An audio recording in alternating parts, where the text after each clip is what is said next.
Will Leicester City make the top 4, Bofekins? No, they won't. They're not going to be a top 4 team. Top 6, I can buy that idea. Top 4, I don't think so. My reasoning behind it is simply squad depth. When we head into the months of January, December, those 2 months, the hardest time to be a Premier League footballer is during those 2 months, and the main key is having squad depth. You can't tell me Leicester are the same team if Jamie Vardy goes out injured tomorrow. If Jamie Vardy does something and he's out for 3 or 4 months, they're not the same team anymore. And that's where I think Leicester's super talented team, youth, energetic. They've got Vardy, experienced goal scorer. They've got 2 good center backs, despite losing Harry Maguire out to United. Good fullbacks, good keeper. Like, they've got the whole thing, but there's something about A, inexperience, and B, squad depth. They're not the same Leicester that won the title all those years ago. So the way I see it is they're going to make a push. They're going to be a fun team to watch. They're not going to be a top 4 team because come those months of December and January, they're going to be struggling to get 3 points every single game. I think for me, I would say it's 50-50 if they will finish in 4th. I think I have a little more confidence than you do, but it's because obviously, like you said, all the positive aspects of their team, they're energetic, that just all the things that you just listed. But I would say the other half of it for me is that teams like United, teams like Chelsea, even Arsenal have been disappointing this far.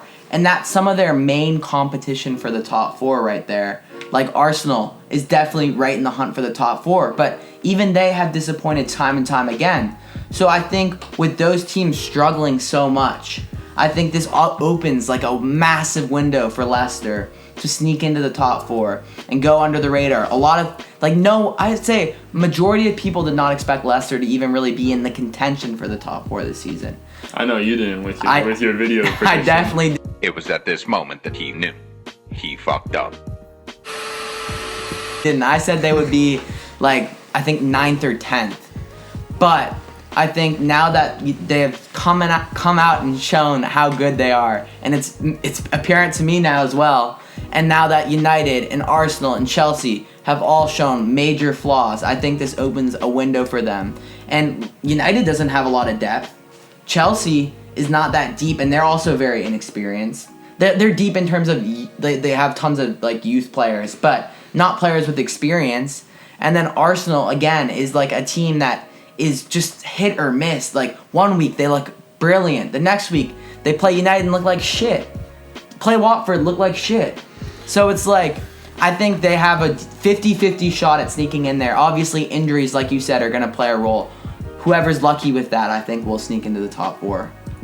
Yeah, again, I think you made a good point with the fact United don't have huge squad depth. Chelsea inexperienced. Arsenal hit or miss. Those are 3 spot on points you made. But if you look at an Arsenal team right now, they haven't been playing with Tierney, Bellerin, and Holding, arguably 3 of their 4 starting center backs for the whole beginning of the season. I mean, yes, I know Arsenal aren't the strongest defensively, no matter who goes into the game, but those are 3 defenders that would usually start for Arsenal every single game, and they've been missing them, and they've still been able to put in a few quality performances here and there. So squad depth with Arsenal, I don't think is a problem. I mean, Lacazette's been out recently, and they've been doing okay. They're the likes of that youngster Saka's been coming, and they've got Reece Nelson, of course, a new signing Pepe, who's been off to an average start, but he looks like a promising player who's going to develop in the future. I think when you look at Chelsea, bundles and bundles of youth, but there are also little bits and pieces of experience in there. I mean, when you're looking at you have Azpilicueta, yeah, exactly. Azpilicueta, N'Golo Kante, World Cup winner, Premier League winner. I mean, quality player. I think even the likes of Pedro, Willian, they've done it at Chelsea before. And you mix them in with that youth, Kovacic, Jorginho, also more quality experienced players. You mix that in with the energetic youth that they have at Chelsea. That's a promising team that I think will push through. I'm not sure about top 4. I think it's between Chelsea and Arsenal. One of them's going to get top 4. I think at this point I'd go with Arsenal just because of that little more, that experience factor. And I think Leicester are just a bit below those teams. I'm sorry to say it, but I think Leicester are a better team than Man United. And I think that is the one team, that they will beat out to get that top 6. Okay. Harry Maguire is going to regret leaving Leicester, and if James Maddison leaves in the summer, he is going to regret it, because that Leicester team is a promising football team. Okay, let me ask you this. How will the winter transfer window affect the top 4 race? Primarily with Leicester in that. Well, if you look at that winter transfer window, in recent windows, there haven't been many big moves made by any teams, right? You don't remember historic winter transfer windows where teams made signings that changed the dynamic of their season. Virgil van Dijk. Okay. Do you think it's possible Arsenal that's could go out and make a signing for a center back like that? That's a very good point. I think Van Dijk is an exception to that. I would say in like the last year or two, there's a bit of a there's not been many other signings. But if Arsenal do go out there and buy a center back, I don't know what's up with Arsenal's transfer budget. They said they had 45 million in the summer, then went out the next day and signed bought a player that was like 75 million. Yeah. If they had the transfer budget and they are able to go out there and buy a world-class center back, that could change. That could change the dynamic of their team. I think Arsenal they're like 1 or 2 pieces away, and still the manager's a bit questionable. I don't know. I don't really see what he does sometimes.